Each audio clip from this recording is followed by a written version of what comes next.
Assalamualaikum warahmatullahi wabarakatuh. Perkenalkan, saya Adnindya Krisma Hardi, peserta Latsar golongan 3 Angkatan 4 Babelkes Semarang. Pada kesempatan ini, saya akan menyampaikan refleksi e-learning jurnal Agenda 2 tentang internalisasi nilai-nilai berakhlak.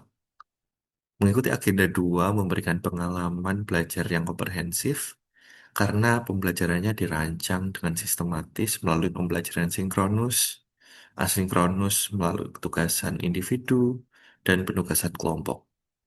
Pada sinkronus 1, kami melakukan review pengalaman dan pemahaman materi, sehingga mendapatkan gambaran dari tujuan overview Agenda 2, termasuk keterkaitannya dengan Agenda 4. Hal ini membuat saya memahami bahwa pembentukan karakter ASN berakhlak bukan proses instan, tetapi pembelajaran berkelanjutan. Selanjutnya pada sinkronus 2 dan 3, kami mempresentasikan berbagai tugas seperti video tokoh, refleksi, benchmarking, kemudian analisis kasus, dan kamus aktualisasi. Proses ini membuat saya merasa tertantang karena bukan hanya memahami konsep, tetapi juga mengaktualisasinya dalam konteks tugas dan fungsi masing-masing.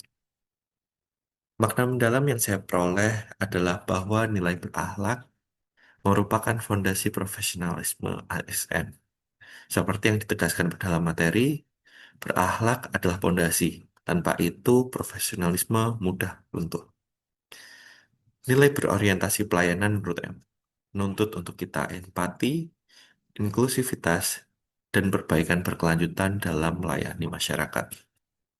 Nilai akuntabel menegaskan pentingnya tanggung jawab dan transparansi.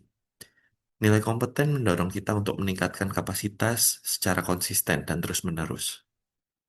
Nilai harmonis menumbuhkan sikap saling menghargai.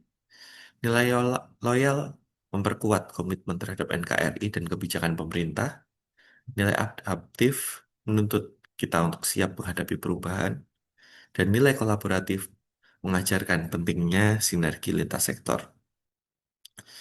Melalui tugas seperti penyusunan kamus aktualisasi, saya belajar untuk menerjemahkan nilai-nilai tersebut menjadi kata kunci perilaku dan contoh konkret yang aplikatif sesuai tupoksi saya. Ini membuat nilai berakhlak menjadi lebih operasional, bukan hanya nilai-nilai normatif. Beberapa hambatan yang saya rasakan adalah manajemen waktu, pembagian antara tugas instansi dan tugas tentang pelatihan dasar. Karena tidak adanya bebas tugas membuat jadwalan menjadi cukup padat, terutama ketika harus menyusun, refleksi, analisis kasus, dan kamus aktualisasi secara mendalam. Dari keseluruhan rangkaian pembelajaran Agenda 2, muncul beberapa ide yang ingin saya terapkan. Antara lain, mengimplementasikan kamus aktualisasi nilai berakhlak sebagai pedoman di unit kerja, dan juga membuat indikator sederhana untuk mengukur konsistensi perilaku berakhlak dalam pelayanan. Saya juga menyadari pentingnya menjadikan diri sebagai role model, dimulai dari hal sederhana seperti responsif terhadap kebutuhan masyarakat, transparan dalam bekerja, serta terbuka dalam kolaborasi. Sebagai tindak lanjut pembelajaran Agenda 2, saya berkomitmen untuk menginternalisasi nilai berakhlak dalam setiap pengambilan keputusan, melakukan evaluasi diri secara berkala, dan mengembangkan kompetensi secara berkelanjutan, serta mendorong budaya kerja yang kolaboratif dan adaptif di lingkungan kerja.